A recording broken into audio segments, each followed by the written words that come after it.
السلام عليكم، أنا اسمي ندى فارس. التوك بتاعنا التايتل بتاعه Optimizing Antihypertensives in CKD Patients, Evidence and Innovation. The relationship between CKD and hypertension is actually considered a bidirectional harm, with hypertension prevalence in CKD reaching up to 85%. A GFR decline can be up to 12 milliliters per year. The blood pressure goal across guidelines is actually we should always titrate to tolerability, not just the targets. According to KDIGO guidelines, systolic blood pressure of less than 120 is our target. But that agrees with the ESC 2024 guidelines in CKD patients with a systolic blood pressure less than 120, but it added to that a diastolic blood pressure of less than 80. This actually is considered reasonable according to the KDIGO 2021 guideline, but it lacked evidence. According to ESC, if we did not reach the 80 millimeter mercury target, we should always intensify the blood pressure regimen.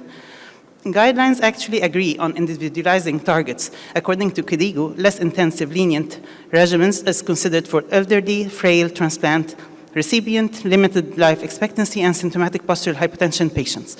In diabetic patients with CKD and proteinuria with CKD patients, we should always, it's not a beneficial regimen to intensify blood pressure regimens. Now for our first-line regimen, RAS inhibitors. They are indicated for proteinuric, non-proteinuric, diabetic, and non-diabetic CKD patients. Their benefit is the reduction of albuminuria, and we should always target the highest approved dose. We should always hold the regimen if the serum creatinine is increased over 30%, and we should always manage hyperkalemia without stopping the RAS inhibitors. According to the Egyptian Cardiology Consensus 2024, they recommended that ACE inhibitors are actually superior to ARBs in the management of CKD patients with hypertension. Now for the combination. According to KDIGO 2021, we should always avoid combination or alternation between ACE inhibitors and ARBs in CKD patients. This rationale of dual RAS blockade was actually considered from the effect of a long-term use of ACE inhibitors, and it's causing of a phenomenon called angiotensin II escape phenomena.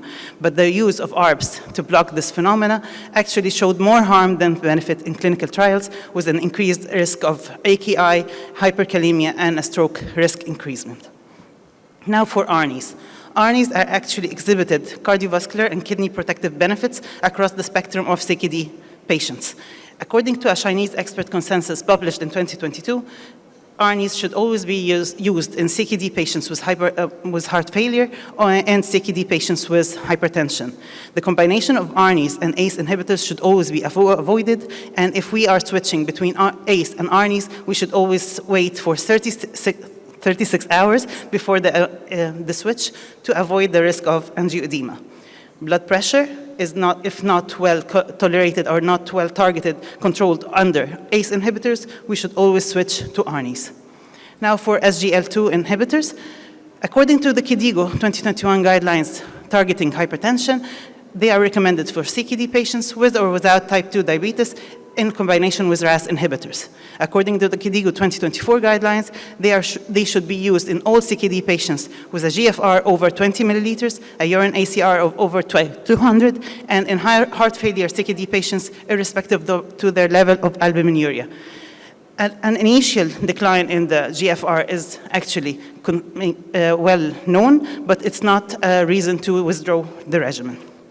According to the SGLT2 inhibitors should be initiated in any CKD patient with a GFR over 20 milliliters, but if the GFR started to decline, if we are on therapy, we should never stop the regimen until the patient reaches the dialysis state.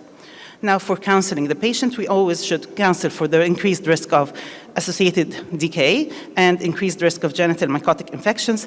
It's contraindicated in polycystic kidney diseases, transplant patients on immunosuppressives, and in type 1 diabetes patients. It's used with caution in patients with a history of DKA and patients with a history of mycotic UTIs. Now for GLP-1 receptor agonist. According to the ESC 2024 guidelines, GLP-1s have a role in management of hypertension. They have they increase the sodium and water excretion, and they inhibit RAS inhibition activity. According to KDIGO 2024, they are considered game changers in cardiovascular kidney metabolic spectrum, and according to the American Society of Preventive Cardiology review that was published in 2023, nephrologists should always use GLP-1 receptor agonists in cases of CKD plus hypertension, CKD plus obesity, and CKD plus type 2 diabetes mellitus. According to the KDIGO guidelines, GLP-1 receptors agonists should always be prioritized according to their cardiovascular benefit. This can be proved in several studies. According to the SUMMIT trial that was published in 2025, Mounjaro is the best agent to be used. It has the highest beneficial effect on the kidney functions, and it decreased cardiovascular deaths to up to 38%. The second best option is Ozempic, when there are several trials targeting this medicine, and it reduced systolic pressure to up to 5.1. It has an increased reduction of systolic blood pressure. So GLP-1 receptor agonist can be used independent to the CKD severity, and we should always monitor for volume depletion upon use. Now for finerenone, a selective nonsteroidal MRA, it actually showed a blood pressure reduction persistent over 24 hours, even with a once daily dosing in the morning. It has a higher potency, less hyperkalemic side effect, and the combination of RAS inhibitors with finerenone and SGL2 inhibitors showed a promising effect in persistent albuminuria and hypertension patients. According to several studies, the fidelity analysis, that's a pooled analysis of Fidelo and Figaro, it showed that the early use of finerenone in the early stages of CKD was beneficial. According to the KDIGO 2024 guidelines, CKD plus in type 2 diabetes should be used despite RAS and SGL2, or in addition to RAS and SGL2 inhibitors. The real-world practice actually says that it's effective and safe for non-diabetic patients with CKD.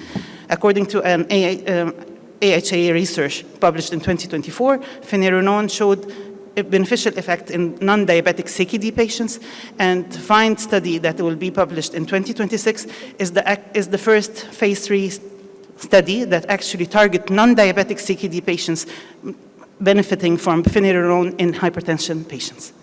Now for a few novel regimens, endothelin type A and B receptor antagonists.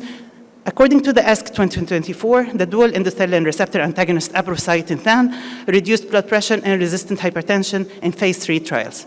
According to it's approved in March 2024 by the FDA and EMA, and in the precision trial in CKD patients, it reduced blood pressure, it reduced albuminuria by 30%, and it slowed down kidney progression in these patients. The risk of fluid retention and edema is always a concern. Now, the final agent is Xyli-B-Zyram. It's an investigational RNA interference agent, and according to ESC guidelines, it can be used subcutaneously as a single dose, and it can have a beneficial effect on blood pressure for up to 6 months. The mechanism of action is it silences the angiotensin receptor genes. The angiotensin gene expression reduces the systemic RAS activity and lowering blood pressure. According to the Cardia study, it was published in 2023, it has a synergistic effect with RAS inhibitors, and it's still in phase 2 trials, and its safety data in CKD patients is still limited. Now for our conclusions and key messages, we should always follow the KDIGO guidelines in blood pressure targets. RAS inhibitors are the first line with strong evidence. The combination of RAS inhibitors, SGL2 inhibitors, and non-steroidal MRAs are a new landscape design now. Tailored guidelines-driven care is the best, and new agents reshape the landscape. Hyperkalemia managed rather than decreasing the dose of or stopping RAS inhibitor. Thank you.